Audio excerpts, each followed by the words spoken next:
Okay. तो layer panel पे जो चीज़ हमारी मिस हो गई थी वो था सर्च का फीचर। ठीक है। अब सर्च का फीचर मैं कंप्लीटली नहीं बता रहा हूँ, मैं जस्ट आपको बता रहा हूँ कि सर्च के फीचर में यहाँ एक सर्च बार है जिससे आप सर्च कर सकते हैं अपनी फील्ड्स को। ठीक है। आप काइंड से, नेम से, चाहे तो नेम लिख के लेयर का, जैसे ये लेयर 0 है मेरे पास, अगर यहाँ पे मल्टीपल लेयर्स मौजूद हों तो मैं यहाँ अगर लिख दूँ 4, तो सिर्फ वो लेयर शो होगी जिसके अंदर नेम में 4 लिखा हुआ हो।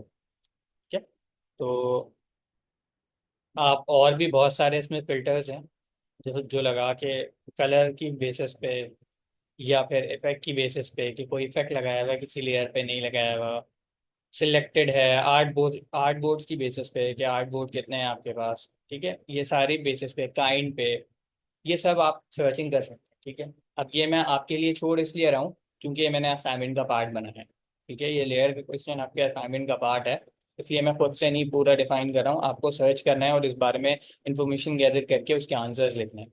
और उसके आंसर्स ढूंढने ढूंढने में आप पूरा सर्च फीचर जो है वो एक्सप्लोर कर लेंगे।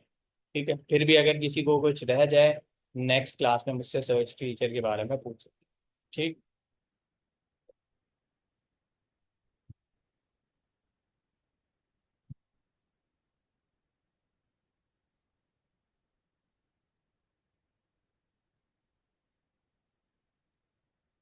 शॉर्टकट से नहीं बेटा, यहाँ नीचे लेयर का प्लस आइकन आ रहा है, जब मैंने ये पैनल बताया था तब मैंने बताया था कि यहाँ से लेयर, न्यू लेयर ऐड कर सकते हैं। ठीक है। तो ये बटन दबा के मैंने न्यू लेयर्स ऐड की थी।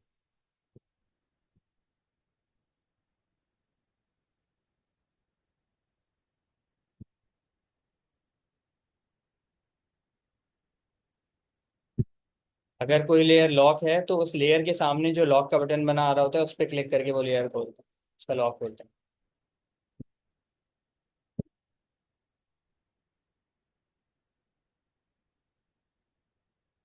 ठीक है। तो आगे मूव करते हैं हमारे नेक्स्ट टूल की तरफ। तो नेक्स्ट टूल में हमारे पास मौजूद है ब्रश टूल।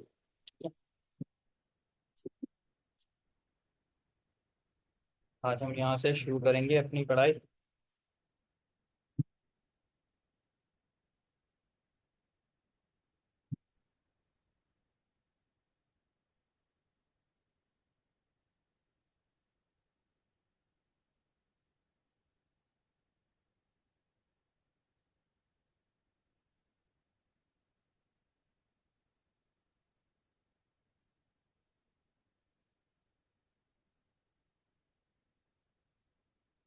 सॉरी। ओके। तो ये हमारा ब्रश टूल है। ब्रश टूल के लिए हमारे पास एक ही काम होता है, ब्रश का। ठीक है। ब्रश का मतलब होता है, जैसे मैं जब इसे चलाऊंगा तो ये पेंट ब्रश की तरह पेंट करेगा, एज अ ब्रश स्ट्रोक्स लगाएगा। काम इतना ही नहीं होता है एक्चुअली, इस टूल को डिफरेंट तरीके से इस्तेमाल किया जाता है। और उस इस टूल के जो डिफरेंट इस्तेमाल हैं, जितनी भी इसकी प्रॉपर्टीज हैं, वो सब समझना टास्क है बेसिकली। ठीक है। तो जब भी आप अपने ब्रश टूल को अपने कैनवस पे रख के राइट क्लिक करेंगे तो आपके पास ये प्रॉपर्टी पैनल खुलेगा। ठीक है। ये प्रॉपर्टी पैनल कुछ इन्फॉर्मेशन देता है। ठीक है। सबसे पहले हम देख लेते हैं इन्फॉर्मेशन को। दो चीज़ें हैं जो हमारे पास आ रही हैं, एक है size, size of the brush. Brush का साइज इंक्रीज और डिक्रीज होता है इससे। अगर आप ब्रश के हेड को देखेंगे, जैसे जैसे मैं बढ़ा रहा हूँ वैसे वैसे ब्रश का साइज बढ़ रहा है। ठीक है। और जैसे जैसे मैं इसे पिक्सल्स में कम कर रहा हूँ ब्रश का हेड छोटा होता जा रहा है। राइट क्लिक करके ब्रश पैनल आ जाता है। इसके अलावा ये सेम प्रॉपर्टीज आपके पास प्रॉपर्टी पैनल में यहाँ भी मौजूद है। तो आप यहाँ से भी अपने ब्रश की ये प्रॉपर्टीज चेंज कर सकते हैं। बट बार बार कर्सर वहाँ ले जाना मुश्किल होता है, इसलिए जहाँ पे आपका कर्सर मौजूद होता है, ब्रश मौजूद होता है, वहीं से राइट क्लिक करके आप ये पैनल खोल सकते हैं और चेंज कर सकते हैं। अब पैनल में यहाँ ना ब्रशेस के ग्रुप्स आ रहे हैं। ठीक है। तो मुझे वैसे ये ग्रुप लेयर पसंद नहीं है, तो हम इसे कर देते हैं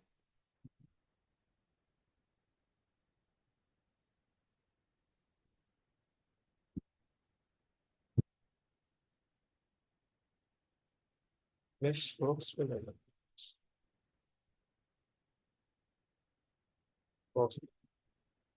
तो मेरे पास यहाँ brush strokes as a groups नज़र आना शुरू हो गए। ये मेरे पास डिफरेंट ब्रशेज हैं जो मेरे पैनल में नज़र आ रहे हैं। ड्राई ब्रशेस चाहिए तो ये आ जाएगा। डिफरेंट ब्रशेस के डिफरेंट काम होते हैं। मैं इससे प्रिंट करूंगा तो ये जो ब्रश का शेप है उस शेप में प्रिंट करने लगेगा, कलर करने लगेगा, पेंट करेगा इससे। ठीक। इसके अलावा मेरे पास और भी डिफरेंट ब्रशेज होते हैं, जैसे कि ये है।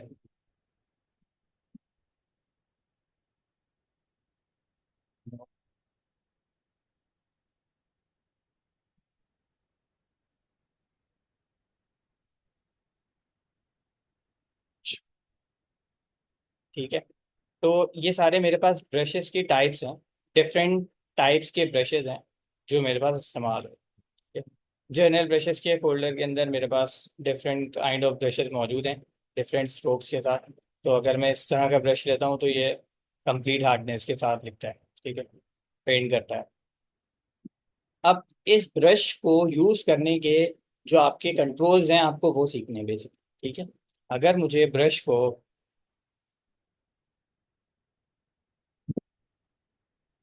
यूज करते हुए मुझे स्ट्रेट लाइन ड्रॉ करनी है। ठीक है। जैसे कि मैं एक लाइन ड्रॉ कर रहा हूँ, अब ये मेरा हाथ हिल रहा है माउस चलाते हुए ना, तो माउस चलाते हुए तो मुझसे स्ट्रेट लाइन नहीं लग रही।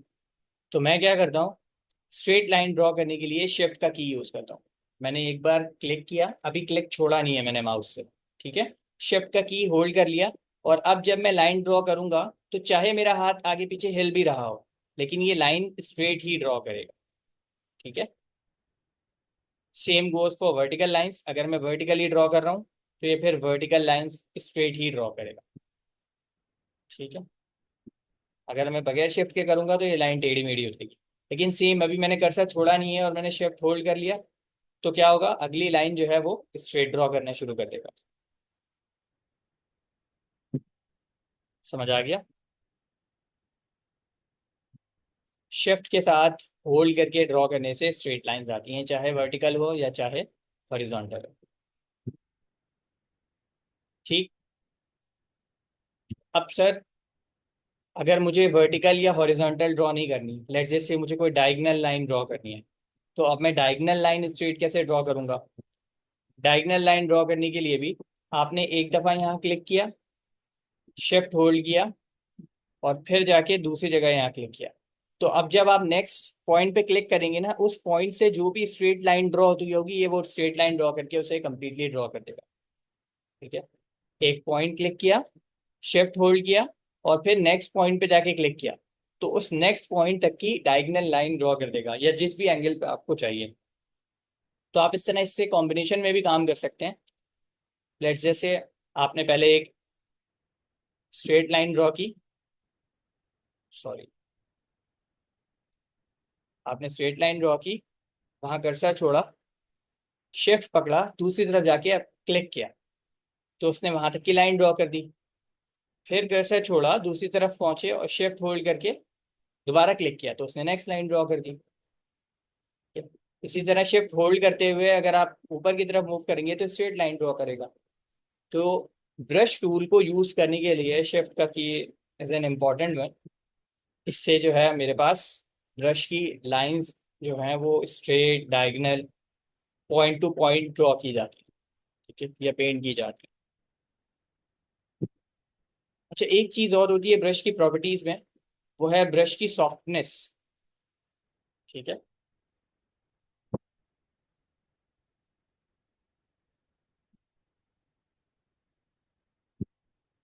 ब्रश की सॉफ्टनेस क्या चीज़ है कि एक मैं ब्रश यूज करता हूँ ये वाला। ठीक है। जब मैं ये वाला ब्रश यूज करता हूँ तो मेरा स्ट्रोक आता है ऐसा, और सेम अगर मैं ये वाला ब्रश यूज करता हूँ तो मेरा स्ट्रोक आता है ऐसा। तो इन दोनों के अंदर ये सॉफ्टनेस का डिफरेंस है कि ये ब्रश का स्ट्रोक हार्ड है और ये सॉफ्ट है, इसके एजेस जो हैं वो सॉफ्ट एजेस कहलाते हैं। ठीक। तो आप अपने ब्रश की सॉफ्टनेस को भी जो है वो कंट्रोल कर सकते हैं कि आपका ब्रश कितना स्मूथ होगा या कितना हार्ड होगा।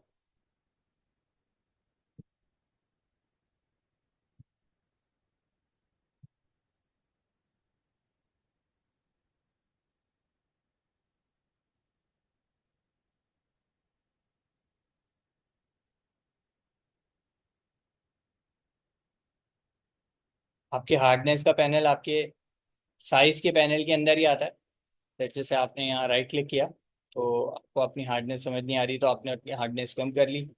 अगर आपको फिर भी समझ नहीं आ रही तो आपने और कम कर ली। तो जितना आप हार्डनेस कम करते जाएंगे उतना ये ब्रश जो है वो स्मूदर होता जाएगा। जितने आप हार्डनेस बढ़ाते जाएंगे, अभी मैं ब्रश चेंज नहीं कर रहा, सिर्फ उसकी हार्डनेस चेंज कर रहा हूँ, तो ब्रश जो है वो उतना ही हार्ड प्रिंट करता जाएगा। जैसे हमने यहाँ से कोई शार्प वाला ब्रश उठा लिया और हमने इसे प्रिंट किया। अब इसी की अगर मैं हार्डनेस को कम करने की कोशिश करूंगा तो इसमें मेरे पास हार्डनेस का पैनल नहीं दे रहा। ठीक है, तो ज़रूरी नहीं है कि आपकी हर ब्रश की हार्डनेस मौजूद हो। ठीक है, ये डिपेंड भी करता है कि आप किस तरह का ब्रश इस्तेमाल कर रहे हैं। जब हम कस्टम ब्रशेस वाले सेक्शन पे पहुंचेंगे, जब हम अपने कस्टम डिज़ाइन बनाएंगे ब्रश के, तो हम देखेंगे उस चीज़ को। पर ज़रूरी नहीं है कि हर ब्रश के पास अपनी हार्डनेस भी मौजूद हो। हाँ, साइज़ आप हर ब्रश का डिफाइन कर सकते हैं, क्या आपको कितना बड़ा साइज़ चाहिए किसी भी ब्रश।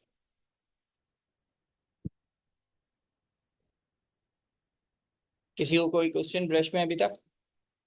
ठीक है, ब्रश का पैनल और उसकी प्रॉपर्टीज इस तरह की प्रॉपर्टीज हैं कि आपने अगर ये फ्लो, ओपेसिटी, ये सारी प्रॉपर्टीज, अभी स्मूथनेस वगैरह ये सब समझ ली, तो ये तकरीबन यही प्रॉपर्टी, जैसे एक सिलेक्शन की प्रॉपर्टी समझ ली थी तो बाकियों में आसानी हुई थी, इसी तरह ये तकरीबन सबके लिए तकरीबन सेम है। ठीक है, ये फ्लो के जो मायने हैं वो तकरीबन फिर सारी ब्रश प्रॉपर्टी, स्टैम्प टूल, जो भी हम आगे अभी हीलिंग टूल पढ़ने वाले हैं, उन सब के लिए सेम होगी तकरीबन। ठीक है, तो इसे ठीक से समझ लीजिएगा। कोई सी प्रॉपर्टी में कुछ समझ ना आए तो मुझे बोल दीजिएगा, रोक दीजिएगा वहीं पे।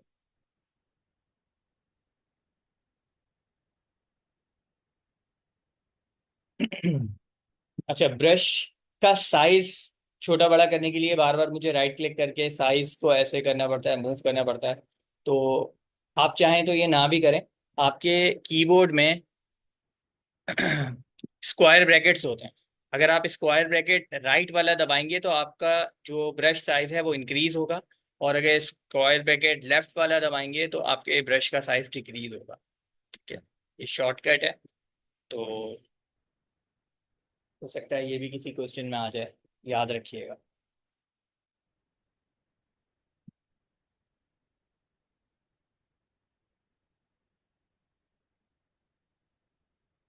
ठीक, इसके अलावा मेरे पास ब्रश के पैनल के अंदर एक ये सर्किल नज़र आ रहा है। ठीक है, ये सर्किल बेसिकली ब्रश की अलाइनमेंट को चेंज करने के लिए होता है, कि मैं ब्रश का साइज और उसकी अलाइनमेंट जो है वो अपने हिसाब से कर सकता हूँ। अभी जैसे मैंने इसको स्क्यूट कर दिया, तो इस सूरत में मेरा ब्रश अब से कैलीग्राफी वाले ब्रश जैसे चलेगा। जैसे कि आप देख ही सकते हैं कि मेरी कैलीग्राफी बहुत ख़राब है, तो इस तरह से जो मेरा ब्रश है मैं उसको अपने हिसाब से मोल्ड करके भी डिफरेंट शेप्स क्रिएट कर सकता हूँ। मतलब जैसे मेरे पास पेन आते हैं ना, एक हमारे पास मार्कर आता है नॉर्मल गोल टिप वाला, एक मार्कर आता है कट मार्कर। कि उसमें कट मार्कर में क्या होता है, बेसिकली उसके एज, उसकी जो टिप होती है उसको शार्प किया हुआ होता है बोथ साइड से चिप करके। तो वो ही काम हम यहाँ अपने ब्रश के साथ कर रहे हैं, कि हम अपने ब्रश की जो एजेस हैं उनको गोल नहीं रख रहे, बल्कि उसे किसी शेप और किसी डायरेक्शन में रख रहे हैं, ताकि वो उसी तरह मूव कर सके और हम उससे जो है वो अपना डिजायर्ड रिजल्ट ले सकें।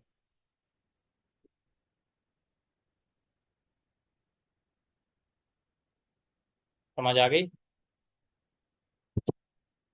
किसी को कोई सवाल तो नहीं है ब्रश में?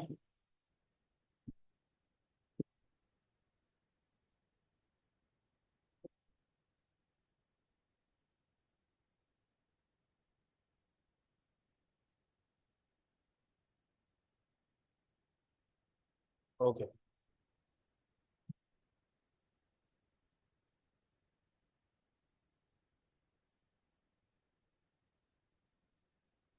प्रोबेबली जैन ऑनलाइन ही होंगे। वो हम बाद में डिसाइड करेंगे मैनेजमेंट के साथ बैठ के कि पेपर लेना कैसे है। वो पेपर के मोड पे भी डिपेंड करता है कि मैं पेपर में कितनी थ्योरी या कितना प्रैक्टिकल एग्जाम ऐड करना चाह रहा हूँ। ठीक है, और वो डिसाइड होगा हमारे कोर्स के एंड पे कि हमने कितनी चीज़ें कवर की हैं कोर्स के अंदर। ओके, और इस तरह के क्वेश्चन जो है वो लास्ट के लिए रखा करें, क्योंकि ये रिकॉर्डिंग के बीच में आ जाते हैं ना तो फिर ठीक नहीं लगता। फिर बाद में जो है वो रिकॉर्डिंग से कट आउट करने में मुश्किल होती है। तो इसको हम लास्ट में रिकॉर्डिंग जब ऑफ कर देंगे तब के लिए रख लेंगे। हाँ, अगर ब्रश से रिलेटेड कोई क्वेश्चन है तो अभी पूछ लें, ताकि हम नेक्स्ट टूल की तरफ अपने बढ़ें।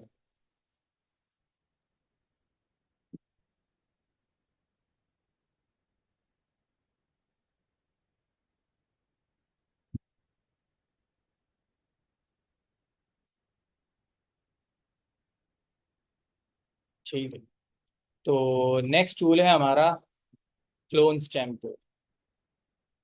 अब क्लोन स्टैम्प टूल को समझने के लिए हमें कुछ पिक्चर्स चाहिए होंगी, जिससे हम ऑब्वियसली क्लोन कर सकें। ठीक, तो जो पहली पिक्चर है जो हम खोलेंगे, जैसे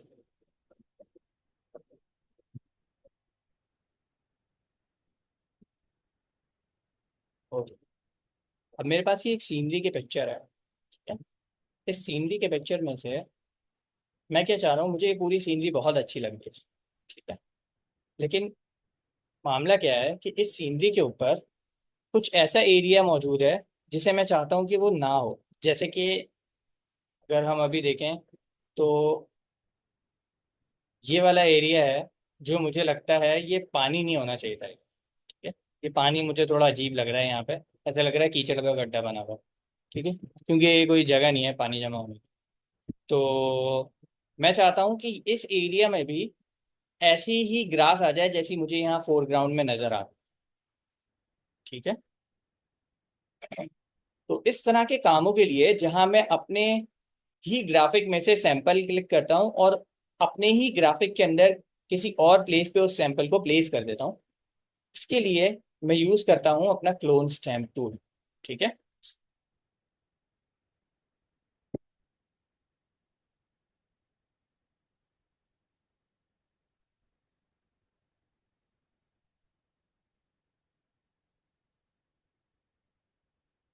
हेलो क्लास, रिस्पॉन्स किया करें। आप लोग अपना माइक अनम्यूट कर सकते हैं। एनीवेज, क्लोन स्टैम्प टूल भी समझे एक तरह का ब्रश ही है, और आप इसे एज अ ब्रश ही यूज करते हैं। मैंने इसका सैंपल साइज बड़ा कर लिया, ब्रश साइज बड़ा कर लिया। और आप अपना ब्रश साइज रखते हैं अपने स्टैम्प के लिहाज से कि कितनी बड़ी आप स्टैम्प लगाना चाहते हैं, कितने बड़े एरिया पे आप वो स्टैम्प लगाना चाहते हैं, ठीक है। तो सबसे पहले तो मुझे क्या करना होता है, मुझे एक सैंपल एरिया सिलेक्ट करना होता है, ठीक है। सैंपल एरिया सिलेक्ट करने का मतलब यह है कि किस एरिया के पिक्सल्स को कॉपी करके मैंने अगले एरिया में पेस्ट करना है। तो सैंपल एरिया सिलेक्ट करने के लिए आप क्या करते हैं, सिंपली स्टैम्प टूल सिलेक्ट किए हुए अपने ऑल्ट की को प्रेस करते हैं। अब ये आपके पास टारगेट, जैसे आपका किसी स्कोप के अंदर टारगेट का आइकन होता है ना, उस तरह का टारगेट का आइकन बना हुआ आना शुरू हो जाएगा, ठीक है। इस आइकन का मतलब है कि अब आप जो एरिया सेलेक्ट करेंगे वो आपका टारगेटेड एरिया होगा, वहां से क्लोन करके आगे जगह अगली जगह पे पेस्ट किया जाएगा। तो मैं चाहता हूँ कि इसकी क्लोनिंग जो शुरू हो वो यहाँ से शुरू हो, ठीक है। तो इसने ये सैंपल एरिया यहाँ से मैंने क्लिक करके पिक कर लिया। अब मैं यहाँ क्लिक करता जाऊंगा तो ये क्या करता जाएगा, इस एरिया को वैसे ही क्लोन करता जाएगा जैसे कि सैंपल एरिया का था पोजीशन पे, ठीक है। ये थोड़ा सा रह गया है, इसे भी हम कर देता हूँ।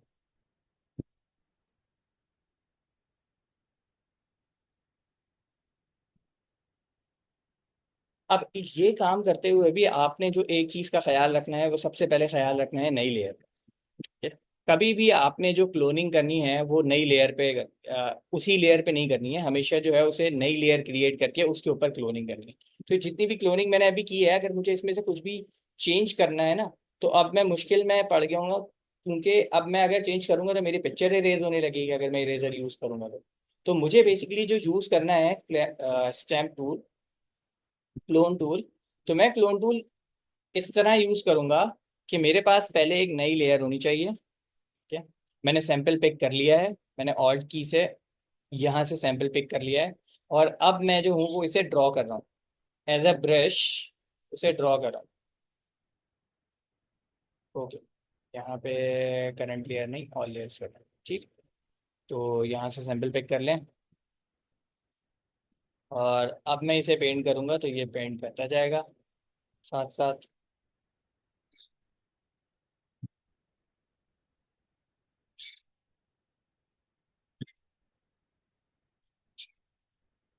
और वो पानी वाला एरिया कंप्लीटली गायब होके, जैसा मेरा यहाँ ग्रीनरी थी वैसे ही वहाँ ग्रीनरी आ गई। ठीक है। तो स्टेम टूल, क्लोन टूल का बेसिकली काम क्या होता है, वो एक जगह से एरिया को पिक करता है और दूसरी जगह पे उस एरिया को पेस्ट कर देता है।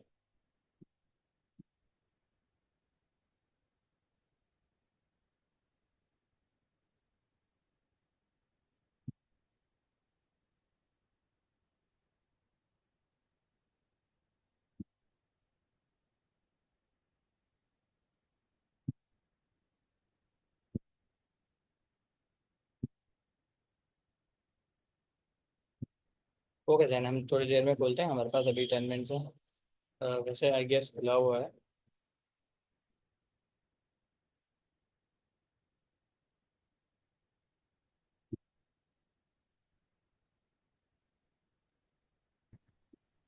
सर जब मैं कर रहा हूँ तो सर मुझसे हो नहीं रहा सर, बहुत थोड़ा थोड़ा सा बन के आ रहा है।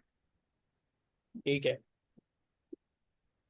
आपको क्या करना है, सबसे पहले आपको ये चेक करना है कि आपका ब्रश साइज कितना है। ठीक है, सबसे पहले आपने अपने ब्रश ठीक है। साइज को बड़ा करना है। अगर आप बड़े इमेज पे काम करना है, आपको बड़ा एरिया कवर करना है, तो आपका ब्रश साइज बड़ा होना चाहिए। ठीक है। ठीक है सर। स्टेम टूल यूज करते हुए, ब्रश नहीं, स्टेम टूल यूज करते हुए। ठीक है, एज अ ब्रश ही काम करता है स्टेम टूल। दूसरी चीज, आपको अपना सैंपल एरिया किसी ऐसी जगह से पिक करना है। देखो सैंपल एरिया करते हुए होता क्या है, जब मैंने ऑल्ट क्लिक करके ये सैंपल एरिया सिलेक्ट किया, ठीक है, एक बार सिलेक्ट कर लिया मैंने क्लिक करके, अब जब भी मैं क्लिक करने लगूंगा उससे पहले ये देख रहे हो मेरे कर्सर के अंदर एक प्रीव्यू आ रहा है। ठीक है, ये प्रीव्यू दिखाता है कि जब मैं अपना माउस का बटन क्लिक करूंगा तो क्या चीज स्टैम्प होने वाली है। मैं यहाँ क्लिक करूंगा, इसने यहाँ से ग्रीनरी उठा के यहाँ स्टैम्प कर दी। मैं यहाँ करता जाऊंगा, ये पूरे यहाँ पे ग्रीनरी कर दे, सारा पहाड़ गायब हो गया। ठीक है। Okay sir, okay okay. तो आपको ये दिखाएगा इसके अंदर प्रीव्यू में कि आप क्या प्रिंट करने वाले हो। दूसरा, जब आप प्रिंट कर रहे होते हो ना, तो आप देखोगे आपको दो कर्सर नजर आएंगे। एक कर्सर वो जो आपका प्रिंट कर रहा है, और एक कर्सर अगर आपको इसके ठीक नीचे थोड़ा सा नजर आ रहा हो, प्लस बना हुआ नजर आ रहा होगा। ठीक है, ये जो प्लस बना हुआ नजर आ रहा है ना, ये आपका टारगेटेड एरिया होता है। ये बेसिकली दिखा रहा होता है कि मैं कहाँ से कॉपी कर रहा हूँ, और वहां जो आपको ऊपर वाला आपका कर्सर है वो दिखा रहा है कि मैं यहाँ पेस्ट कर रहा हूँ इस एरिया। ठीक है, तो आपको इससे भी पता लगता रहता है कि आप क्या एक्चुअली प्रिंट कर रहे हो अपनी स्क्रीन के ऊपर।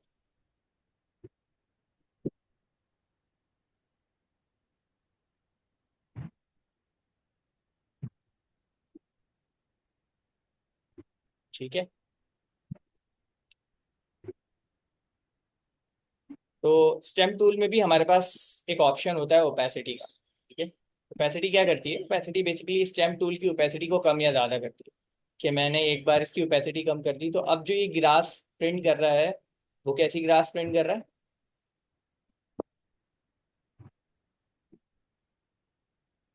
हाइट ओपेसिटी की ग्राफ प्रिंट कर रहा है। इसके बरअक्स अगर मैं इसकी ओपेसिटी 100% कर दूंगा और ऊपर वाली साइड पे ग्राफ प्रिंट करूंगा, तो वो डार्क कंप्लीट ओपेसिटी की ग्राफ प्रिंट करेगा। ठीक है, ओपेसिटी बिल्कुल वैसे ही वर्क करती है जैसे कि आपके पास पहले कोई भी टूल में ओपेसिटी काम कर रही थी। बस फर्क कितना है, बस फर्क कितना है कि इसकी ओपेसिटी में अगर मैं बार बार ब्रश फेरता रहूंगा तो ये डार्क होता रहेगा। ठीक है, उसकी वजह यह है कि मैं ब्रश फेरता जा रहा हूँ, वो उस जगह से सैंपल उठा के उस पर प्रिंट करता जा रहा है। ठीक है,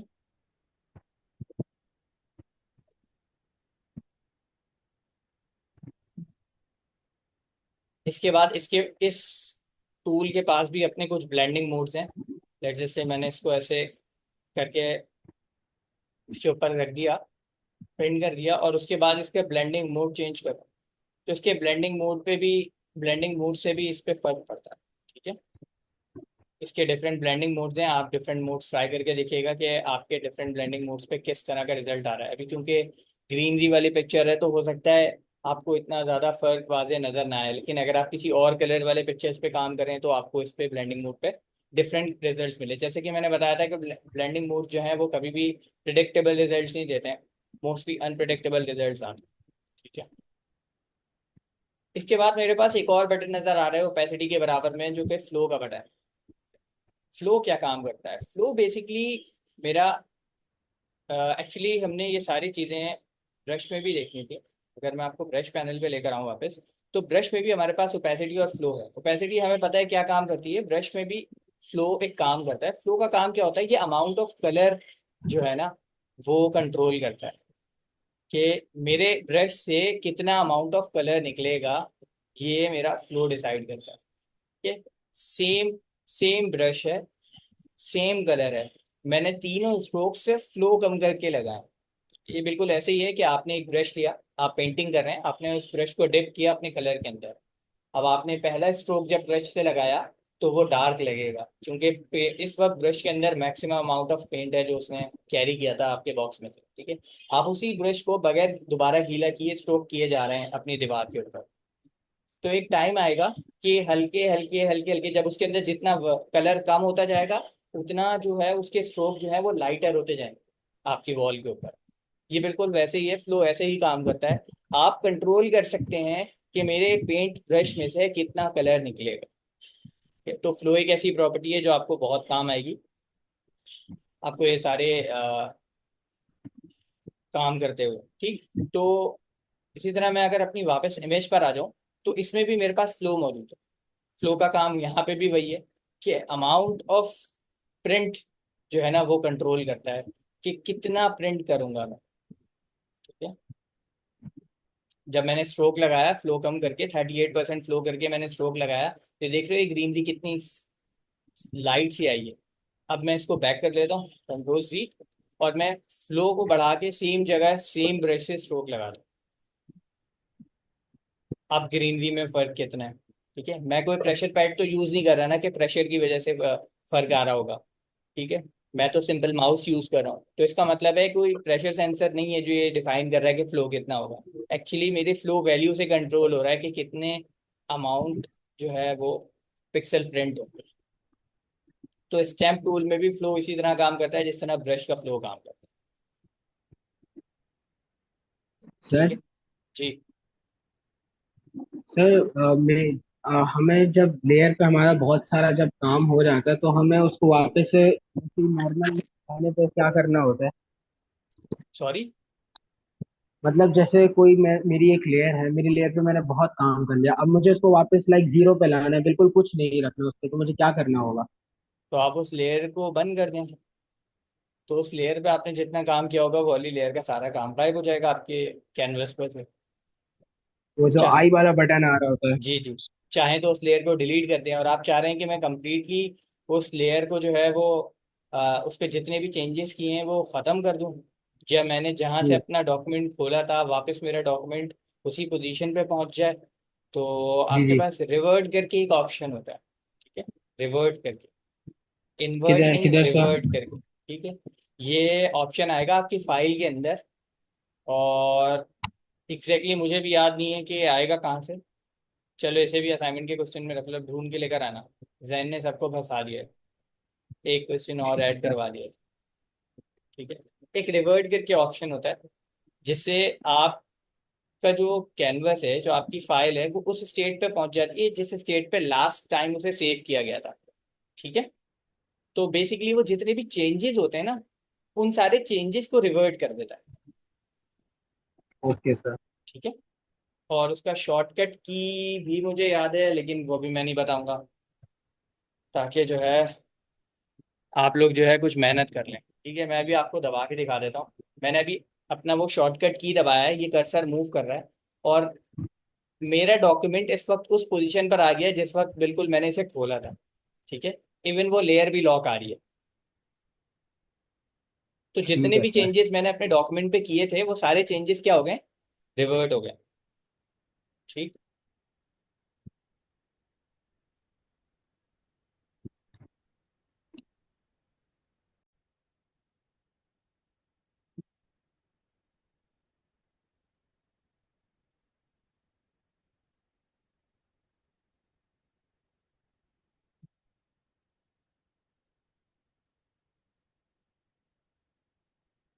ओके। तो इसके बाद हमारे पास आता है क्लोन स्टेम के अंदर ही एक चेक बॉक्स जिसमें लगा हुआ है अलाइन पे चेक। अलाइन का चेक क्या करता है? अलाइन का चेक बेसिकली कंटिन्यूस मैनर में सिलेक्ट करता जाता है कि भाई मुझे अगला यहाँ से करना है, अगला यहाँ से करना है। जैसे कि आपने देखा कि अगर मैं यहाँ पे सैंपल ले लूँ, मैंने ऑल्ट की प्रेस किया और मैंने यहाँ से सैंपल ले लिया, ठीक है। अब जब मैं यहाँ पे क्लिक कर रहा हूँ तो जो मेरे कर्सर है उसके साथ साथ प्लस वाला कर्सर भी मूव करता जा रहा है कि अगले एरिया से मुझे वो वाला अगला सेक्शन सिलेक्ट करना है, फिर अगले एरिया से अगला, फिर उससे अगले एरिया से अगला सेक्शन चेक करना है, क्लिक करना है, पिक करना है, ठीक है। फिर उसके बाद जो है वो आगे वाले स्टेम टूल को प्रोवाइड करता है और उसे जो है स्टेम टूल पेस्ट कर देता है, ठीक। लेकिन क्या हो अगर मैं ये अलाइन का चेक हटा दूँ? सी कर लेते हैं ताकि हमारे चेंजेस रिवर्ट हो जाए। इसके बाद जो है मैंने क्या किया, अलाइन का चेक हटा दिया, नया सैंपल ले लिया। मैंने कहा हाँ मैं सैंपल ले रहा हूँ ये येलो वाला एरिया, ठीक है। अब मैं इसे जो है यहाँ से प्रिंट करना शुरू कर, ठीक है।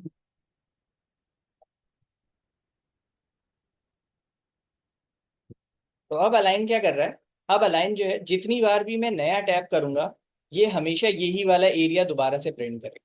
ये देख, मैंने एक बार टैप किया, आगे बढ़ा, दोबारा वो वही येलो ग्रीन ग्रास दिखा रहा है मुझे। हालांकि मैं अपनी पोजीशन से मूव कर गया हूं तो कर्सर को क्या चाहिए था कि वो क्या कर जाए, आगे मूव कर जाए। लेकिन कर्सर ने आगे मूव नहीं किया, बल्कि उसने वही येलो वाला एरिया प्रिंट करता गया है, जो एक एरिया मैंने उसे पहली दफा यहाँ से टारगेट किया था। तो वो टारगेटेड एरिया को लॉक कर लेता है और आपको इस लॉक एरिया को बार बार प्रिंट करने के लिए आपको ये जरूरी है कि आप क्या करेंगे, बार बार माउस का क्लिक यूज करेंगे। कंटिन्यूस मैनर में करेंगे तो वो फिर ट्रैक करने लगेगा, ठीक है। हर नए क्लिक पे लिए आपको जो है वो दोबारा से वही सैंपल एरिया देगा, खुद ब खुद ऑटोमेटिकली मूव नहीं करेगा। उसका जो दूसरा वाला कर्सर है, जो टारगेटिंग कर्सर है, वो ऑटोमेटिकली मूव नहीं करेगा आपके प्रिंटिंग कर्सर के साथ, ठीक है। अब ऐसा क्यों? लेट्स जस्ट से मेरे पास ये एक एरिया है, ये थोड़े से फूल पौधे हैं, ठीक है। मैंने इन्हें टारगेट किया है यहाँ से, मैं चाहता हूँ ये फूल पौधे यहाँ पे प्रिंट हो जाए, ठीक है। मैंने यहाँ पे एक फूल पौधा प्रिंट कर दिया और मैं चाह रहा हूँ सेम ही यहाँ पे भी प्रिंट हो जाए एक फूल पौधा, ठीक है। लेकिन अब ये थोड़ा सा जो है ना अजीब लग रहा है। क्यों? क्योंकि जैसे जैसे चीज दूर जाती जाती है वैसे वैसे वो चीज क्या क्या होती जाती है, छोटी होती जाती है, श्रिंक होती जाती है, ठीक है। तो इसे भी चाहिए कि ये श्रिंक हो, लेकिन ये श्रिंक तो नहीं हो रहा। तो इसे श्रिंक करने के लिए हम क्या यूज करते हैं, हम इसका प्रॉपर्टी पैनल यूज करते हैं। आपको वो प्रॉपर्टी पैनल कहाँ से मिलेगा? Source panel. आप जाएंगे विंडो के अंदर और विंडो के अंदर आपको मिलेगा क्लोन सोर्स, ठीक है। ये आपको नजर आ रहा होगा विंडो के टैब के अंदर क्लोन सोर्स। आप क्लोन सोर्स पे क्लिक करेंगे तो आपके पास ये एक नया पैनल खुल जाएगा, ठीक है? इस पैनल के अंदर आपके पास मल्टीपल ऑप्शन है, ठीक। अभी तो हम सबसे पहले वो ऑप्शन देख लेते हैं जिसकी हम बात कर रहे थे। जैसे मैंने यहाँ से ये टारगेटेड एरिया लिया हुआ है, मैं चाह रहा हूँ जैसे जैसे दूर होता जाए तो ये क्या करता जाए, अपनी विड्थ और हाइट को छोटा करता जाए, कम करता जाए। तो हम इसकी विड्थ को कम कर देते हैं। लेट्स से हम इसकी विड्थ कर देंगे 72, ठीक है। तो अब जब मैं दूसरी तरफ जाके इसको प्रिंट करूंगा तो ये सेम पौधा प्रिंट कर रहा है, लेकिन हाइट और विड्थ में क्या कर रहा है, छोटा पौधा प्रिंट कर रहा है। जब भी मैं इसको दूर जाके प्रिंट करूंगा सेम हाइट और विड्थ में क्या करेगा, छोटा पौधा प्रिंट करेगा। जैसे से मैंने एक ही पौधा यहाँ से टारगेट किया था और यहाँ प्रिंट कर दिया। अब मैं चाहता हूँ इसके पर्सपेक्टिव में जो अगला पौधा प्रिंट करूँ वो इससे भी छोटा हो, तो मैं अगला टारगेट किसे कर लूंगा, अगला टारगेट सोर्स में इसको कर दूंगा। तो अब जब मैं प्रिंट करूंगा तो क्योंकि ये ऑलरेडी छोटा है, उसने अगला वाला इससे भी छोटा इसके पर्सपेक्टिव में और 72% छोटा पौधा प्रिंट किया है, ठीक है। तो आपको विद और हाइट का क्राइटेरिया समझ में आया? विद और हाइट का क्राइटेरिया बेसिकली ये बताता है कि आप जो है वो जो क्लोनिंग कर रहे हैं, जो स्टैम्प करेंगे, आप जो भी चीज आपने क्लोन की है जो स्टैम्प करेंगे उसका साइज पिछले वाले से कितना छोटा या होना चाहिए या बड़ा होना चाहिए, ठीक है, या 100% उसके ही बराबर होना चाहिए।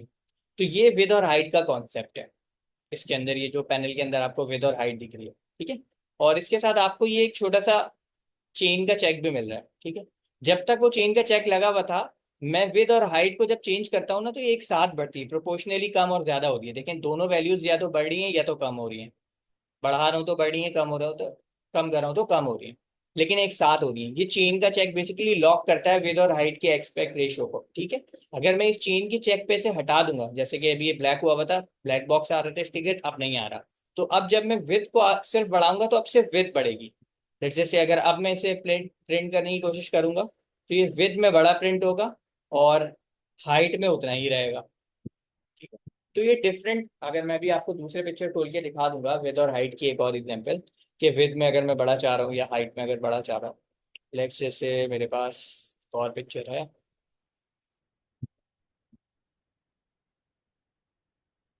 ये वाली, ठीक है। अब इसके अंदर मैंने क्या करना है, मैंने ये वाला जो दरख्त है, मैं चाह रहा हूँ ये वाला दरख्त जो है वो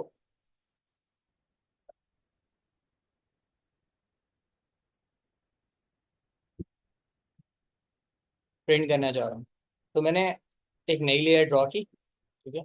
इसके ऊपर यहाँ से इस दरख्त को ले लिया मैंने टारगेट। अब मैं ये चाह रहा हूँ कि इस दरख्त की हाइट थोड़ी ज्यादा आनी चाहिए और विथ कम आनी चाहिए, बल्कि उतनी ही आनी चाहिए जितनी इसकी है, 100% आनी चाहिए, ठीक है। चौड़ाई उतनी ही होगी जितना ये है,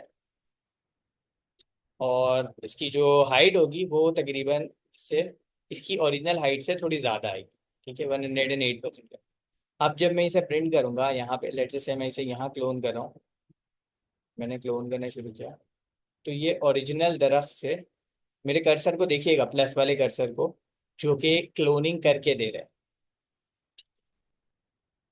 तो इवन दो मैं इसे दूर प्रिंट कर रहा हूँ, ये हाइट में इससे ज्यादा आया है और विद इसकी तकरीबन उतनी ही आई है जितनी इसकी विद थी, ठीक। इस तरह मैं जो हूँ वो या तो एस्पेक्ट रेशियो लॉक करके भी यूज कर सकता हूँ, या फिर इन दोनों की विद और हाइट को अपने हिसाब से खुद भी जो है वो अलाइन कर सकता हूँ। उसके बाद मेरे पास ये छोटा सा एंगल आ रहा है, ये एंगल का साइन।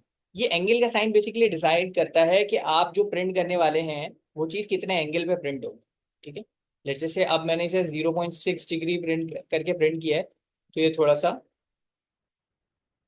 इंक्लाइन हुआ हुआ प्रिंट हुआ। अगर मैं इस डिग्री को बढ़ा दूं, जैसे 8, तो अब ये अपनी अलाइनमेंट से और ज्यादा जो है वो टिल्ट होके प्रिंट होगा, ठीक है। ये सिर्फ प्रिंटिंग के लिए मैं दिखाना चाह रहा हूँ कि ये जो आप लाइन दिख रहे हैं ना, ये जो टेढ़ी बन रही है, सॉरी, ये जो आप लाइन देख रहे हैं ये टेढ़ी बन रही है, वो इसलिए बन रही है क्योंकि मैंने इसका टिल्ट एंगल 2.8 डिग्री डिसाइड किया हुआ है। ये 2.8 जितना ये है, ये खुद इस तरफ झुका हुआ था, लेकिन अब इस तरफ झुका हुआ है जब मैंने बनाया था। तो आप एंगल से ये डिसाइड भी कर सकते हैं एक्चुअली कि मुझे जो चीज़ प्रिंट करनी है, अगर अगर वो पिक्चर में उस हिसाब से अलाइन नहीं है जिस हिसाब से आप उसे अलाइन करना चाहते हैं, ठीक है, तो आप उसकी अलाइनमेंट जो है वो डिग्री से सेट भी कर सकते हैं। इसके अलावा अगर आप चाहें तो मल्टीपल एरियाज को एक साथ टारगेट बना सकते हैं, ठीक है। मल्टीपल एरियाज को टारगेट बनाने का क्या मतलब है, लेट्स जस्ट से मैं चाहता हूं कि मैं ये वाला दरख्त भी क्लोन करूं, ठीक है।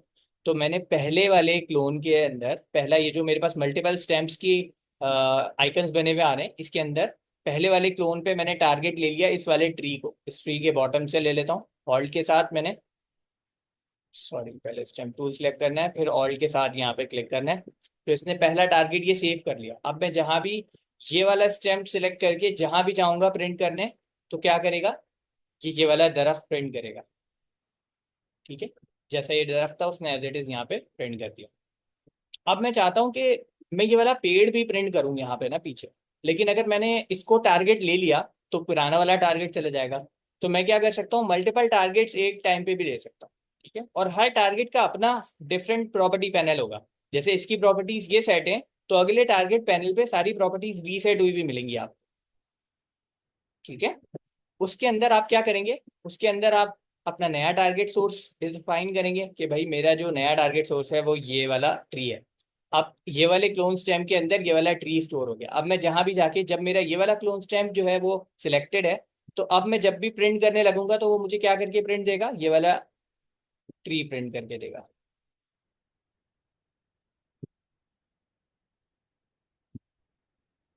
ठीक है। समझ आ रही है क्लोन स्टैम्प?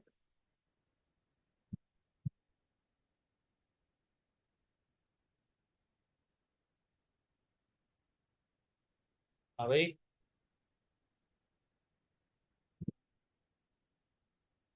जी सर, समझ आ गया।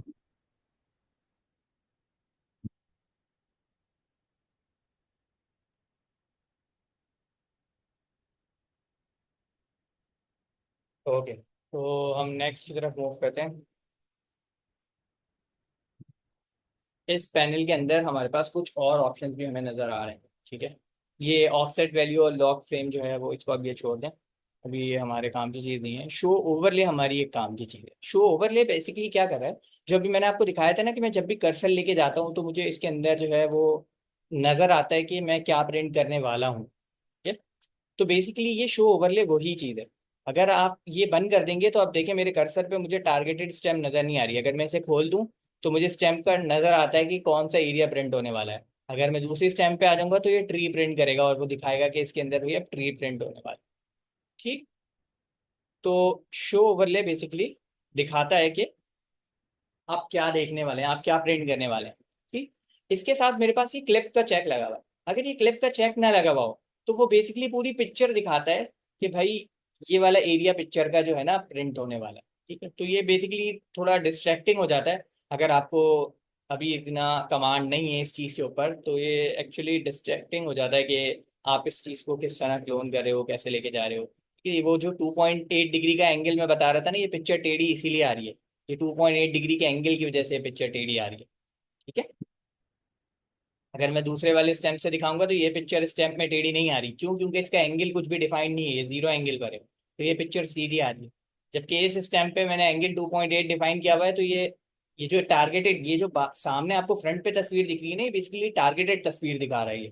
ठीक, तो क्लिप क्या करता है, क्लिप जो है वो उस सारे एरिया को क्रॉप करके सिर्फ आपके कर्सर के अंदर का जो एरिया है ना वो दिखाता है कि कौन सा प्रिंट होने वाला है। वरना अगर आप क्लिप नहीं लगाएंगे तो वो पूरा पिक्चर दिखाने लगेगा। ठीक है? अगर आप साथ इन्वर्ट भी लगा देते हैं तो इन्वर्ट बेसिकली आपको जो है वो शो कराता है इन्वर्टेड कलर रेंज में। ठीक है, अभी आप इन्वर्ट के पास ना आ जाएं। जब हम कलर रेंजेस पढ़ लेंगे तो फिर हम इन्वर्ट की तरफ जाएंगे। इसके बाद आपके पास ओपेसिटी है। आप चाहें तो इसकी ओपेसिटी कम कर दें।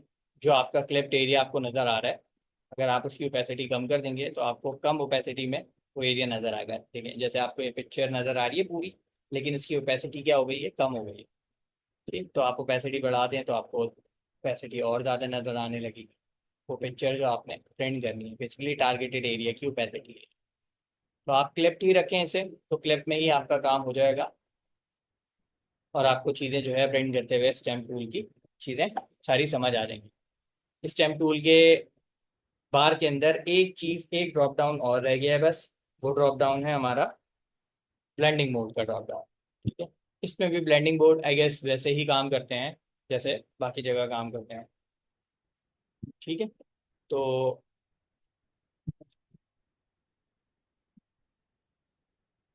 इसको बेसिकली आपने नॉर्मल रख के ही चलाना। तो मल्टीपल स्टेम्स आप एक टाइम में कॉपी करके रख सकते हैं, क्योंकि आपको इसमें ब्रशेस के साइज बहुत इंपॉर्टेंट है। ठीक है, जब आप क्लोन कर रहे होते हैं ना तो आपको ये बात याद रखनी पड़ेगी कि मैं क्लोन करते हुए वक्त मुझे मेरे क्लोन स्टैम्प का जो साइज है वो बार बार इंक्रीज और डिक्रीज करना पड़ेगा इस बेसिस पे कि मुझे क्या क्लोन करना है। ठीक है, तो साइज जो है वो बहुत इंपॉर्टेंट है। जैसे मुझे कोई कॉर्नर के एरियाज करने तो मैं इतना बड़ा करके नहीं करूंगा, इतने बड़े स्टेम टूल से नहीं करूंगा, फिर मुझे वो छोटे एरियाज के साथ स्टेम टूल से उसे मैनेज करना पड़ेगा। ठीक, तो ये आपके स्टेम टूल की प्रॉपर्टी बार थी। और ये आपका एक चीज और रह गई है, ये थी सैंपल की बात। ठीक है, सैंपल का मतलब है वो टारगेटेड एरिया। जब हम ऑल्ट पकड़ के ये जो प्लस एरिया टारगेट करते हैं ना, इसको सैंपल कहते हैं। अब जब आपने सैंपल करना है तो अभी तो मैं इसी लेयर पे काम कर रहा हूँ ना, बेवकूफ़ी कर रहा हूँ, बार बार नई लेयर बना के काम कर रहा हूँ। लेट जैसे मैंने यहाँ से ना by default current layer selected होता है सैंपल में।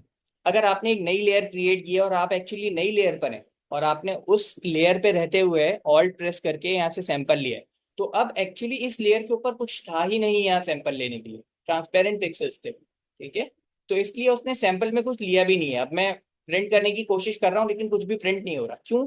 क्योंकि मैंने सैंपल जिस लेयर से लिया है वो लेयर तो खाली थी। ठीक है, तो मुझे क्या करना होता है, यहाँ सैंपल में ऑल लेयर सिलेक्ट करके रखना होता है, ताकि जब भी मैं किसी भी लेयर पे खड़ा हूं, जब मैं सैंपल ले रहा हूं तो वो ऑल लेयर्स को कंसीडर करे जो विजिबल है मेरे कैनवस पे। ठीक है, वहां से सैंपल ले और फिर उसको प्रिंट करना शुरू कर दे, जैसे कि अभी कर रहा है। ठीक। तो सैंपल लेयर का काम क्या होता है, सैंपल का काम क्या होता है, बताना कि जब आप सैंपल ले रहे हैं तो आपने किन किन लेयर्स को कंसीडर करना है सैंपल लेते हुए। समझ आ गया? ओके।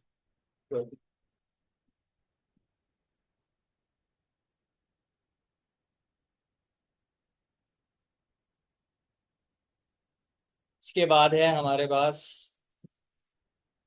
Healing tool. ठीक है, हीलिंग टूल के अंदर हमारे पास तीन टूल आते हैं। एक है मेरे पास हीलिंग ब्रश टूल, एक है स्पॉट हीलिंग ब्रश टूल, और एक है पैच टूल। ठीक। अब हम जाते हैं पहले हीलिंग ब्रश टूल के पास। हीलिंग ब्रश टूल पे जाने से पहले मैं आप लोगों को एक टारगेट देना चाहता हूँ। एक्चुअली कुछ चीज़ें हैं जो मैंने नहीं बताई हैं, वो मैं बता देता हूँ, फिर उसके बाद दे देता हूँ आपको। बेसिकली आपने जो कॉपी किया है ना, जो स्टैंप लिया है, लेट जस्ट से मैं यहाँ मौजूद हूँ, मैंने ऑल्ट से यहाँ पे ये स्टैंप ले लिया। लेट जस्ट से इस पहाड़ को मैंने जो है स्टैंप ले लिया, और अब मैं इस पहाड़ को एक नई लेयर क्रिएट करके मैं इस पहाड़ को यहाँ रेप्लिकेट कर रहा हूँ। ठीक है। तो होगा क्या, ये पहाड़ जो है ना, रेप्लिकेट तो हो रहा है, लेकिन क्या ये पहाड़ की ये वाला साइड जो है वो एज इट इज यहाँ वाली साइड पे प्रिंट हो रही है, जबकि मैं क्या चाहता हूँ कि ये फ्लिप होके प्रिंट हो। जैसे इसकी ये वाली साइड, इसकी एजेस हैं जल्दी इस करिए, जल्दी टाइम इस नहीं है। वॉल के साथ, प्लीज बी ऑन म्यूट। इस 380। वॉल आप ना बोलने दो। इस वॉल के साथ इसकी जो एजेस लगी हुई हैं, ये वाली वॉल इस वाली वॉल के साथ आया मेरे, यहाँ वाली वॉल के साथ। ठीक है, इन्वर्ट होकर आया इमेज में। तो इस तरह की क्लोन स्टैकिंग के लिए मुझे क्या करना पड़ता है, मेरा टारगेटेड एरिया वैसे ही है। ठीक है, मैं अपने स्टैम्प टूल में ही चला जाऊंगा, और यहाँ पे मेरे पास एक ऑप्शन आता है, ये रहा। ठीक है, ये ऑप्शन क्या करता है, आपके विथ के टूल के बराबर में, ठीक है, ये इन्वर्ट करता है। इन्वर्ट विथ करेगा यानी फ्लिप हॉरिजॉन्टल करेगा, या फिर इन्वर्ट वर्टिकल करेगा यानी फ्लिप वर्टिकल करेगा। तो मुझे क्योंकि ये वाली वॉल को सिर्फ इस तरफ लाना है, इसके पैर उठा के सर की तरफ नहीं ले जाने, इसकी एक साइड दूसरी साइड पे लेकर आनी है, तो मैं क्या करूंगा, इसको वर्टिकल हॉरिजॉन्टली फ्लिप करूंगा। मैंने इसको हॉरिजॉन्टली फ्लिप किया, और अब मैं इसे यहाँ पे जो है प्रिंट करने लगा। तो स्टैम्प टूल,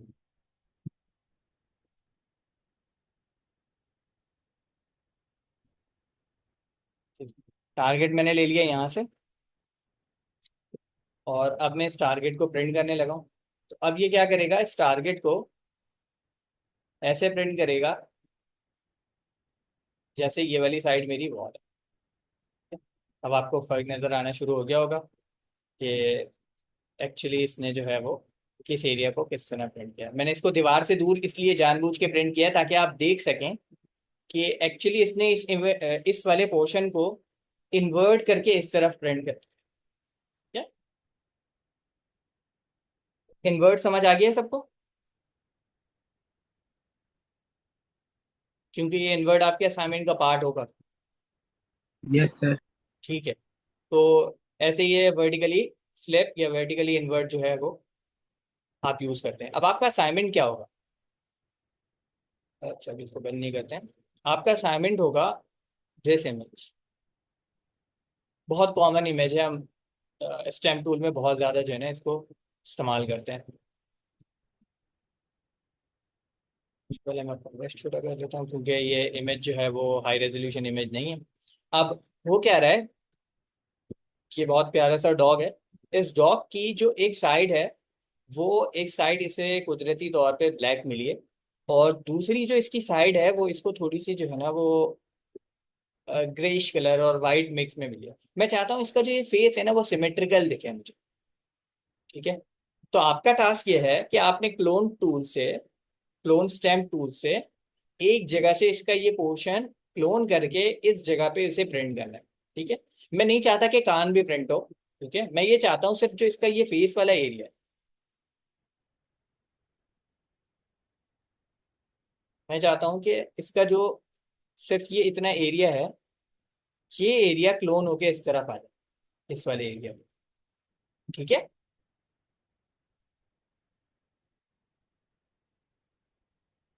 सबको क्वेश्चन समझ आ गया मेरा? Yes sir. ठीक सर है, बट पिक्चर आएंगी कहाँ से?